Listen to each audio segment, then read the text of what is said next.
KTO Radio présente À haute voix, la lecture intégrale des œuvres spirituelles majeures. Aujourd'hui, Le chemin de perfection de Thérèse d'Avila.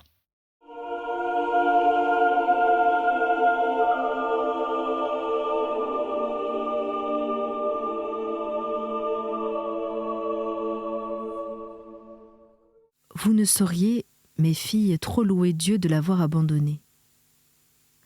On y considère les gens, non d'après leurs valeurs personnelles, mais par les domaines de leurs fermiers et de leurs vassaux. Que cette fortune s'écroule, tout bonheur s'évanouit. Voilà de quoi vous amuser quand vous serez ensemble en récréation. Il est vraiment divertissant de voir dans quel aveuglement les gens du monde passent leur vie. Ô Maître absolu de tout, suprême pouvoir, souveraine bonté, éternelle sagesse, sans principe, sans fin, abîme de merveille, beauté, source de toute beauté, force qui est la force même. Ô Dieu dont les œuvres n'ont pas de terme, dont les grandeurs sont incompréhensibles et infinies. Connais-je à moi toute seule toute l'éloquence et toute la science possible. Pauvre science qui ne sait rien, pour dire ici quelqu'une de ces perfections divines qui peuvent nous indiquer un peu des grandeurs de ce Seigneur, notre unique bien. Oui, songez en vous approchant de lui et comprenez avec qui vous allez vous entretenir ou à qui vous parlez déjà. 1000 vies comme la nôtre ne suffiraient pas pour que nous arrivions à comprendre le respect que mérite de nous ce Dieu, devant qui les anges tremblent, à la parole duquel tout obéit, qui peut tout, et pour qui vouloir sait faire. Réjouissons-nous ici des grandeurs qui sont celles de notre époux, et comprenons à qui nous sommes unis, et quelle vie doit être la nôtre. Et quoi, mon Dieu, quand on se marie dans le monde, le premier souci est de connaître la personne, ses qualités, sa fortune. Pourquoi nous, qui sommes déjà fiancés au roi de gloire, ne chercherions-nous pas à le bien connaître avant le jour de ces noces éternelles, où il doit nous introduire dans sa maison? Pourquoi, puisqu'on le permet aux fiancés du monde, nous serait-il interdit de chercher quel est cet homme, quel est son père, quel est le pays où il doit nous emmener, quel bien il nous promet, quels sont ses goûts, de quelle manière enfin nous pourrons le contenter, lui faire plaisir et conformer en tout notre humeur à la sienne. Si c'est là tout ce qu'on demande à une fille, pour qu'elle soit heureuse en ménage, quand même son mari serait d'une condition inférieure, convient-il, ô mon divin époux, qu'on fasse moins de cas de vous que des hommes? Le monde est peut-être d'un autre avis, mais que le monde vous laisse vos épouses, puisque c'est avec vous qu'elles doivent passer leur vie. Quand un mari vit si bien avec sa femme, qu'il la veut toujours près de lui et non ailleurs, il serait vraiment qu'elle manque en cela de complaisance pour lui, et qu'elle ne se rende pas à son humeur et à ses exigences, puisqu'en fin de compte, elle possède en lui tout ce qu'elle peut désirer. C'est faire oraison mentale, mes filles, que de bien comprendre ces vérités, que s'il vous plaît d'y joindre la prière vocale, à la bonne heure, vous le pouvez, mais de grâce. Lorsque vous parlez à Dieu, ne pensez point à d'autres choses, car c'est montrer qu'on ignore ce qu'est l'oraison mentale. Je crois vous l'avoir expliqué. Plaise à notre Seigneur de nous en donner la science pratique. Amen.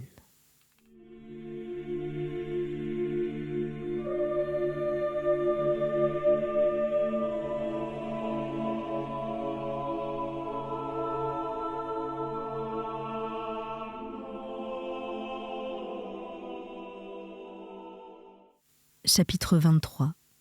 De la constance dans l'oraison. Il est souverainement important, quand on commence, d'avoir un ferme dessein de persévérer. Que de raisons j'en pourrais donner.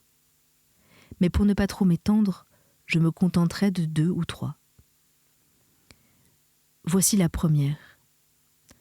Quand Dieu est si libéral envers nous, et que nous lui apportons, nous, si peu, notre pauvre petite application, quand d'ailleurs nous n'y sommes pas désintéressés, mais que nous en retirons au contraire les plus précieux avantages, il convient que nous ayons une générosité entière et sans retour. N'imitons pas ceux qui prêtent avec l'intention de reprendre, ce n'est pas la donner. Celui à qui on a prêté un objet éprouve toujours quelque ennui quand on vient le lui réclamer, surtout s'il en a besoin, et s'il est habitué à regarder cet objet comme le sien, ou s'il a lui-même été 100 fois généreux envers ce prêteur. Dans ce refus de lui laisser entre les mains une chose de rien, même comme un témoignage d'amitié, il ne peut voir qu'une petitesse misérable d'esprit et de cœur.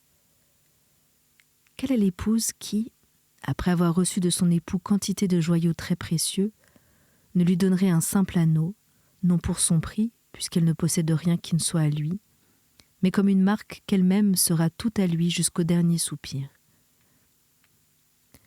Dieu mérite-t-il donc moins de respect que les hommes, et osera-t-on le traiter avec ce mépris, de lui retirer, à l'instant même, un faible don qu'on lui aura fait?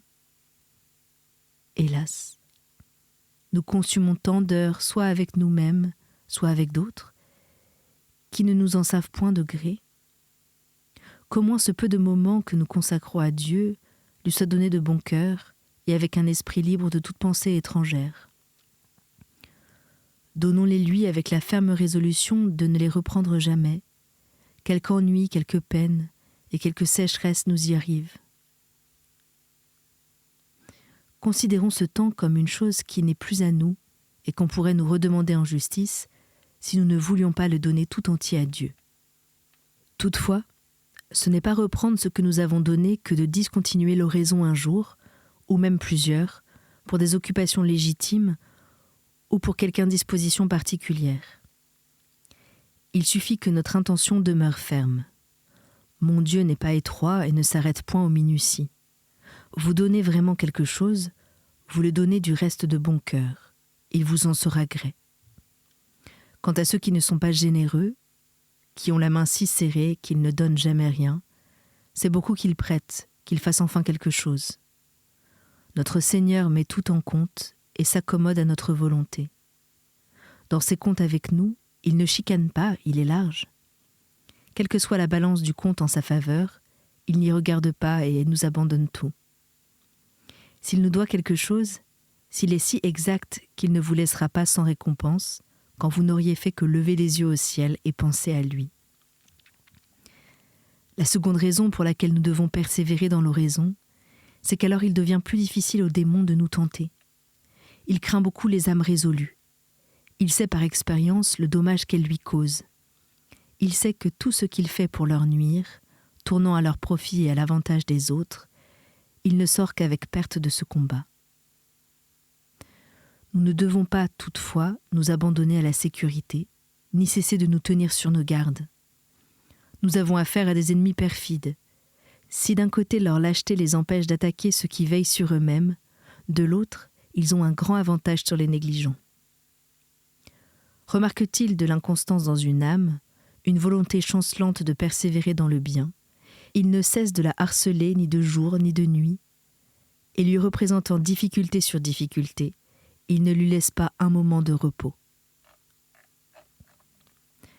J'en parle avec connaissance de cause parce que je ne l'ai que trop éprouvé, et j'ajoute qu'on ne peut assez donner d'importance à cet avis. J'arrive à la troisième raison de notre persévérance. On combat avec plus de courage quand on s'est dit à soi-même que quoi qu'il puisse arriver, on ne tournera jamais le dos. Tel un homme qui, dans une bataille, sait que s'il est vaincu, il n'a pas de grâce à espérer, et que s'il échappe à la mort durant le combat, il lui faudra mourir après. Il lutte avec plus de courage. Il veut, comme on dit, vendre chèrement sa vie. Il redoute moins les coups de l'ennemi, parce qu'il a cette pensée présente à l'esprit, qu'il ne vivra que s'il est vainqueur. Prenons aussi, dès le commencement de l'oraison, cette confiance absolue qu'à moins de vouloir nous laisser vaincre, nos efforts seront couronnés de succès et que, pour petite que soit notre part du butin, nous serons toujours très riches. Ne craignez point que notre Seigneur vous laisse mourir de soif, lui qui nous invite à boire de cette eau. Je vous ai déjà dit cela, mais je ne saurais trop vous le rappeler, tant je désire vous prémunir contre le découragement où tombent les âmes à qui la bonté de Dieu ne s'est encore révélée que par la foi, et non par une connaissance expérimentale. C'est un immense avantage que d'avoir éprouvé son amitié et d'avoir senti les délices dont il inonde les âmes dans le chemin de l'oraison, faisant en quelque sorte lui-même tous les frais du voyage. Aussi, je ne m'étonne pas que les personnes qui n'ont point éprouvé ses faveurs veuillent avoir quelque assurance que Dieu payera leur sacrifice. Eh bien, le divin Maître promet, vous le savez, le centuple dès cette vie. Et de plus, il dit « Demandez et vous recevrez ». Que si vous n'ajoutez pas foi à ce qu'il affirme lui-même dans son évangile, c'est en vain que je me romprai la tête à vouloir vous le persuader. Je ne laisse pas néanmoins d'avertir les âmes qui auraient quelques doutes. Il leur en coûtera peu de tenter l'entreprise, car elles acquerront bientôt la certitude que dans ce voyage, nous recevrons plus que nous ne saurions ni demander, ni désirer. Je sais que je dis vrai, et je puis produire pour témoin de cette vérité celle d'entre vous, mes filles, à qui Dieu en a donné une connaissance expérimentale.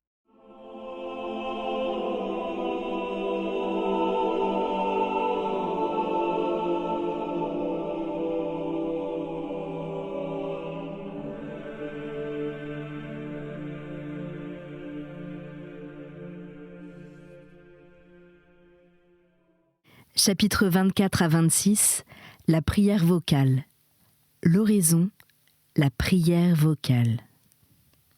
Chapitre 24. Des prières vocales et de l'attention qu'il faut y joindre.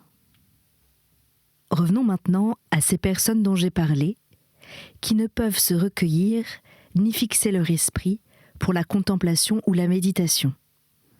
Ces deux mots ne reparaîtront pas dans ce chapitre, puisque les choses qu'ils désignent ne vous vont pas. Et en réalité, plusieurs personnes sont ainsi faites que ces noms tout seuls les épouvantent. Dieu pourrait vraiment conduire dans ce monastère quelqu'une de ces personnes, puisque, je le répète, toutes les âmes ne marchent pas par le même chemin. Voici donc quelques avis, ou même quelques instructions. Ma charge de mère et de prieur me permet de vous instruire sur la manière de prier vocalement. Il est juste, en effet, que vous compreniez ce que vous dites. Je ne parlerai pas des prières qui sont longues et très capables de fatiguer, elles aussi, les âmes dont l'esprit ne peut s'appliquer à Dieu. Mais je parlerai des prières qui sont d'obligation pour tous les chrétiens, le Pater et l'Ave Maria. Il faudra qu'on ne puisse pas nous reprocher de parler sans comprendre ce que nous disons. Peut-être prétendra-t-on qu'il suffit du mouvement des lèvres et d'une récitation de routine. Si cela peut suffire ou non, je laisse aux savants de le dire et ne m'en mêle pas. Mais je désire seulement, mes filles, que nous autres, nous ne nous contentions pas de si peu. Quand je récite le credo, je dois, ce me semble, savoir ce que je crois. De même, quand je dis Notre Père, l'amour exige que je sache quel est ce Père et quel est le Maître qui m'enseigne cette formule de prière. Direz-vous que vous le savez et qu'il est inutile de vous le rappeler ? Erreur, mes filles, car il y a maître et maître. Si les maîtres qui nous instruisent en ce monde méritent de nous tant de reconnaissance, quand surtout ce sont des hommes de sainte vie et des directeurs spirituels, à Dieu ne plaise que nous oublions, en récitant cette prière, le Maître divin qui nous l'a enseignée avec tant d'amour et avec un si ardent désir qu'elle nous fut profitable. Nous ne pouvons sans doute, à cause de notre faiblesse, penser à lui continuellement, mais que ce soit au moins le plus possible. La première leçon que notre Seigneur nous donne pour bien prier, c'est, vous le savez, de nous retirer en particulier, ainsi qu'il l'a toujours pratiqué lui-même, non qu'il eût besoin de cette retraite, mais pour notre instruction. L'on ne peut, comme je vous l'ai dit, parler en même temps à Dieu et au monde. C'est pour autant ce que font ceux qui, au temps même où ils récitent des prières, écoutent ce qui se dit près d'eux, ou arrêtent leur esprit à toutes les pensées qui leur viennent, sans retenue d'aucune sorte. À la vérité, ceci n'est point sans exception. Une personne peut être souffrante de l'estomac surtout, ou de la tête, au point que tous ses efforts pour se recueillir soient inutiles. Dieu permet aussi, pour le bien de ceux qui le servent, qu'il y ait des jours de grandes tempêtes, de manière que ni soin ni peine ne peuvent parvenir à les calmer, incapables qu'ils sont, soit de penser à ce qu'ils disent, soit de fixer sur un sujet quelconque le vagabondage et les folies de leur esprit. Le déplaisir qu'ils en ressentiront leur fera connaître qu'il n'y a point de leur faute. Qu'ils s'épargnent donc le tourment, la fatigue de vouloir ramener à la sainte raison leur entendement malade. Ils ne le pourraient pas en ce moment, et ils ne feraient qu'accroître le mal. Qu'ils prient alors comme ils pourront, et même qu'ils ne prient point du tout, donnant ainsi à leur âme infirme un moment de repos. Ce temps doit être employé à d'autres actes de vertu. Telle est, à mon avis, la conduite à tenir pour tous ceux qui sont soumis à cette épreuve, s'ils ont à cœur leur salut et sont pénétrés de cette vérité, qu'on ne peut à la fois parler au monde et à Dieu. Ce qui dépend de nous, c'est de tâcher d'être dans la solitude lorsque nous voulons prier, et plaise à la divine bonté que cela suffise pour nous faire comprendre devant qui nous sommes, et ce qu'il répond aux demandes que nous lui adressons. Car pensez-vous qu'il se taise, encore que nous ne l'entendions pas ? Non, certes, mais il parle à notre cœur toutes les fois que du fond du cœur nous le prions. Persuadez-vous, mes filles, que c'est pour chacune de nous en particulier que notre Seigneur a fait cette prière, qu'il nous l'enseigne lui-même, et qu'un maître, quel qu'il soit, se tient tout près de son élève, et non pas à telle distance qu'ils doivent crier. Restez ainsi par la pensée auprès du divin maître, quand vous récitez le pater, et croyez que c'est un des meilleurs moyens de bien dire cette prière qu'il a daigné nous apprendre. Vous me répondrez que prier ainsi, c'est méditer, et que vous ne pouvez, et par conséquent, ne désirez autre chose que faire des prières vocales. Hélas, il est des esprits si impatients, si amoureux de leur repos, que n'ayant ni l'habitude du recueillement au commencement de la prière, ni aucune volonté de s'imposer la moindre contrainte, ils déclarent ne savoir et ne pouvoir faire autre chose que prier vocalement. Eh bien, je l'avoue, ce que je viens de proposer, c'est l'oraison mentale. Mais je déclare en même temps que je ne comprends pas comment on peut s'en dispenser. Si l'on veut bien faire la prière vocale, si l'on comprend quel est celui à qui elle s'adresse, et si l'on se rappelle qu'il y a obligation de prier avec attention. Plaise à Dieu qu'avec tous ses soins, nous parvenions à bien réciter le pater et à le dire jusqu'au bout sans distraction. Le moyen le plus sûr d'y parvenir, j'en ai maintes fois fait l'épreuve, c'est d'arrêter notre esprit, autant qu'il est en nous, sur celui à qui s'adressent les paroles. Soyez pour cela patiente et tâchez d'acquérir une habitude aussi nécessaire.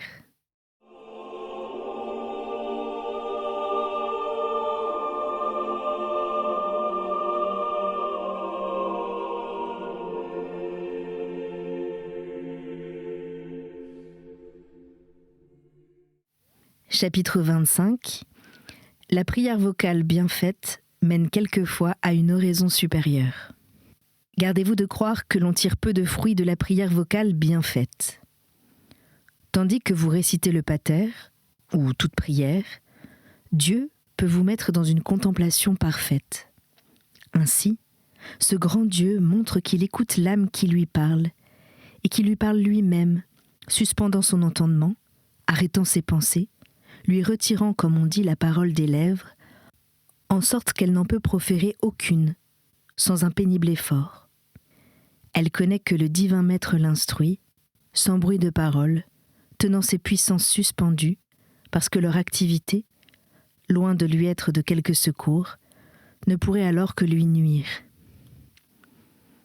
Chacune des puissances jouit de son divin objet, mais d'une manière qui lui est incompréhensible.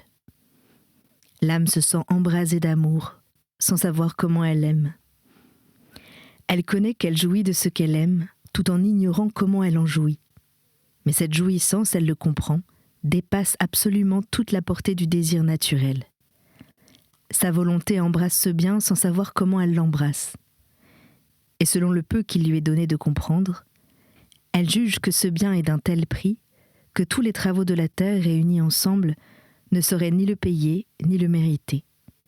En effet, c'est un don du Maître du ciel et de la terre, de celui enfin qui, en donnant, se plaît à donner en Dieu, et cela, mes filles, c'est la contemplation parfaite.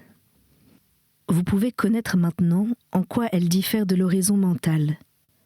Celle-ci consiste, comme je l'ai dit, à penser et à comprendre ce que nous disons, ce qu'est Dieu, à qui nous parlons, ce que nous sommes, nous qui avons la hardiesse de parler à un si grand maître, les devoirs que nous impose son service, combien jusqu'à présent nous l'avons mal servi, et autres semblables considérations. Voilà l'oraison mentale. Ce lot ne renferme point d'autres mystères et ne doit point vous effrayer. Réciter le Pater et l'Ave Maria, ou quelque autre prière, c'est faire une prière vocale. Mais celle-ci, sans la première, sera une musique peu harmonieuse. Les paroles elles-mêmes n'auront souvent aucun ordre. Dans ces deux oraisons, nous pouvons quelque chose de nous-mêmes avec l'assistance de Dieu. Mais dans la contemplation, absolument rien. C'est Dieu qui fait tout. C'est son ouvrage au-dessus de notre nature. Je n'en dis pas davantage sur la contemplation. J'en ai amplement traité, et le mieux qu'il m'a été possible, dans la relation de ma vie, que l'on m'a commandé d'écrire pour être vu de mes confesseurs. Je ne fais qu'y toucher en passant. Celles d'entre vous qui seront assez heureuses pour être élevées par le divin maître à l'état de contemplation feront bien de lire cet écrit si elles peuvent se le procurer. Elles y trouveront quelques points de doctrine et quelques avis pour lesquels il a plu à notre Seigneur de me donner sa lumière. La lecture vous en sera profitable et vous consolera beaucoup, je l'espère. Du reste, c'est le sentiment de certaines personnes qui ont vu cette relation et qui l'estiment de quelque utilité. Sans cela, j'aurais honte de vous dire de faire cas de ce qui vient de ma plume, et notre Seigneur sait la confusion dont je suis pénétrée en écrivant la plupart de ces choses. Béni soit-il de la bonté avec laquelle il daigne me souffrir. Ainsi, je le répète, que celles parmi vous qui seront élevées à une raison surnaturelle tâchent après ma mort de se procurer ce livre. Les autres se contenteront de faire des efforts pour mettre en pratique ce que je dis dans celui-ci. Après cela, qu'elles s'abandonnent à notre Seigneur, car c'est lui qui élève à la contemplation. Et il ne vous refusera point cette faveur, si au lieu de vous arrêter en chemin, vous marchez jusqu'au terme, sans vous lasser jamais. C'était À haute voix, une émission de KTO Radio. Aujourd'hui, le chemin de perfection de Thérèse d'Avila. Lecture, Anne-Céline Pellarini. Captation et réalisation, Aymeric Plouinec et Thibaut Dagalier. Une émission disponible en podcast sur ktoradio.com et sur l'application KTO Radio.